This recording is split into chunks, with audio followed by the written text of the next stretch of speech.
So you can see, this is a large volume of space. What we chose to do downstairs is we defined spaces with dropping a ceiling over the entrance and, sort of cleaning up this entry experience. There's two entrances.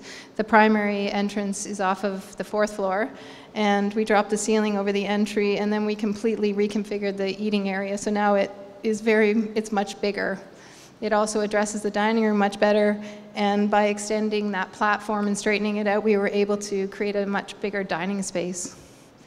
The living area is still plenty large, over 16 feet long, so it allows for larger and smaller groupings of conversations and people. Upstairs, kept the plumbing where it is. As you can see, we now have a proper laundry room and storage area for the client's gear. So you come in off the 2nd floor, which is quite clever, with all your gear. You drop it in the storage area, and then you go get changed and get on with your day downstairs. So really cool sort of layout, not typical for an apartment today. The bathroom is much larger as well, with a walk-in shower, and by removing the closets up at the top that were by the spiral staircase, we were able to sort of reinvent the upper landing to incorporate a work area. Now it also has a dressing area that has a large closet and more defined sleeping area as well.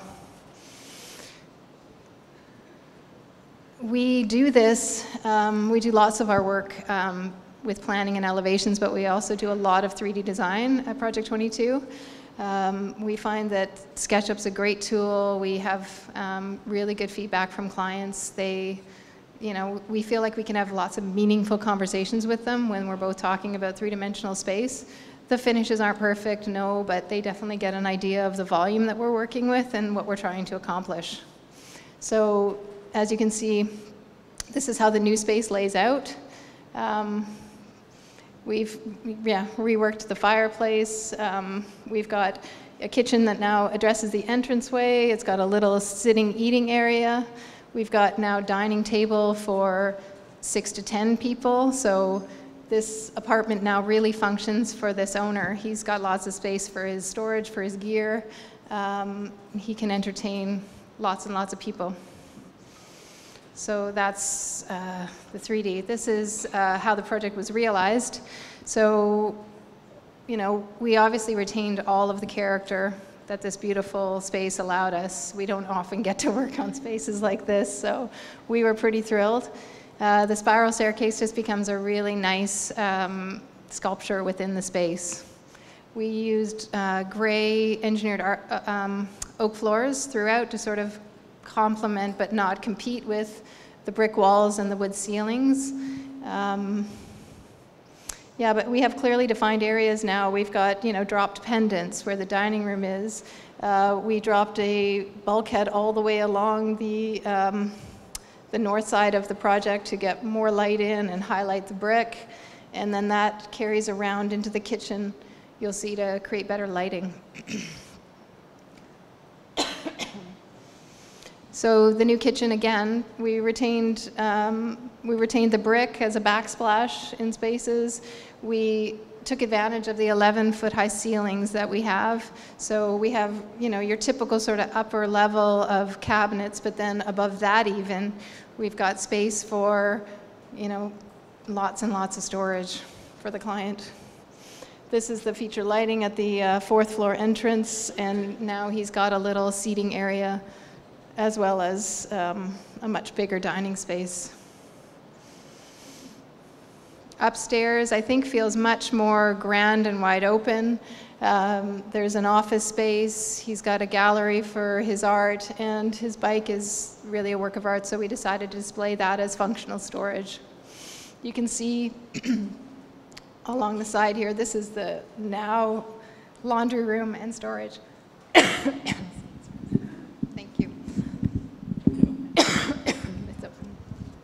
Sorry, I've got a cold.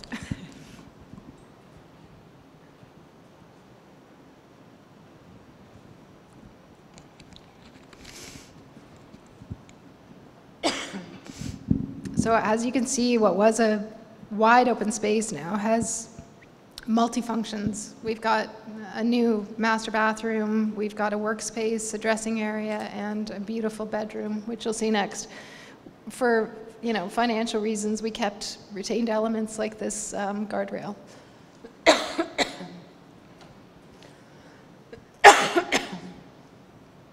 Again, beautiful architecture, you don't want to touch it, so we just cleaned up drywall, added it where we needed to improve the lighting. The gray oak floors, again, really just help highlight and don't compete with the red brick and the nice heritage ceilings.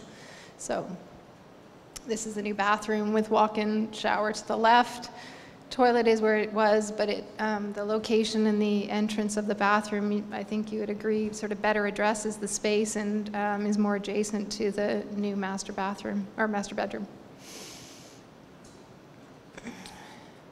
The second project, you might not be surprised, is my own home that I'll talk about.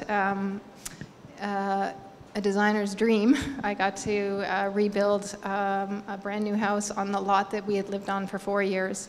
So yeah, we hired an architect, measured to help us imagine the exterior of the house and create a beautiful shell for the interior planning that I had spent 4 years figuring out.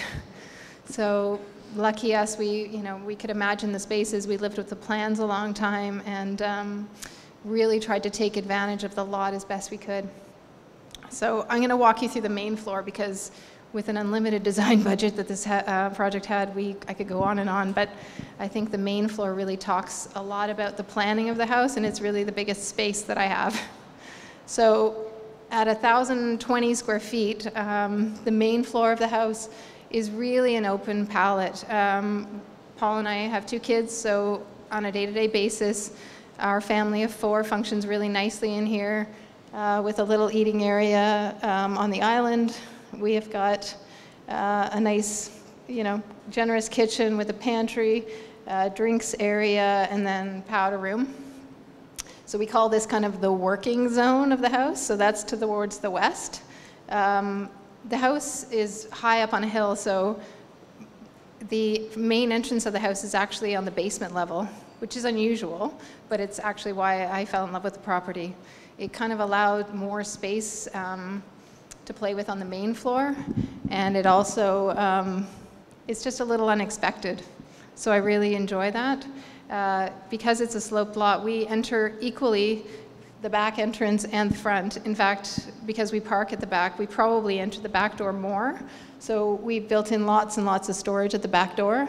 And then created a screen wall that you can see just over there to divide the space up a little bit. We've got the dining room, a 3-sided fireplace, and then a living room. All of that is defined by a dropped drywall ceiling, which you'll see in the images in a minute.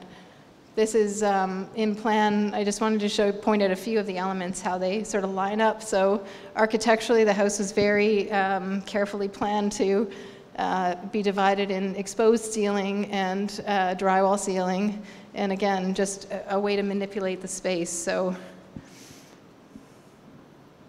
there we go. As a continuous floor plate, the polished concrete floors kind of flow in and out. They make it really easy to entertain. They're kind of bomb-proof. They're also surprisingly warm underfoot and visually. So the choices that we made in choosing walnut as a millwork and putting that, sort of throughout the house, sort of counterbalance the cold feeling of, what you would think of as a commercial finish. I think my experience as a commercial designer probably gave me a little bit more comfort level with, putting in things or being comfortable with having steel mesh walls and exposed I-beams and things like that in my house than probably most residential clients would look at me very strangely if I suggested it. So I got to try a lot of things in this house, which I'm really so lucky for. So you can see we dropped the ceiling in the living dining, and it sort of runs as a spine all the way down the space.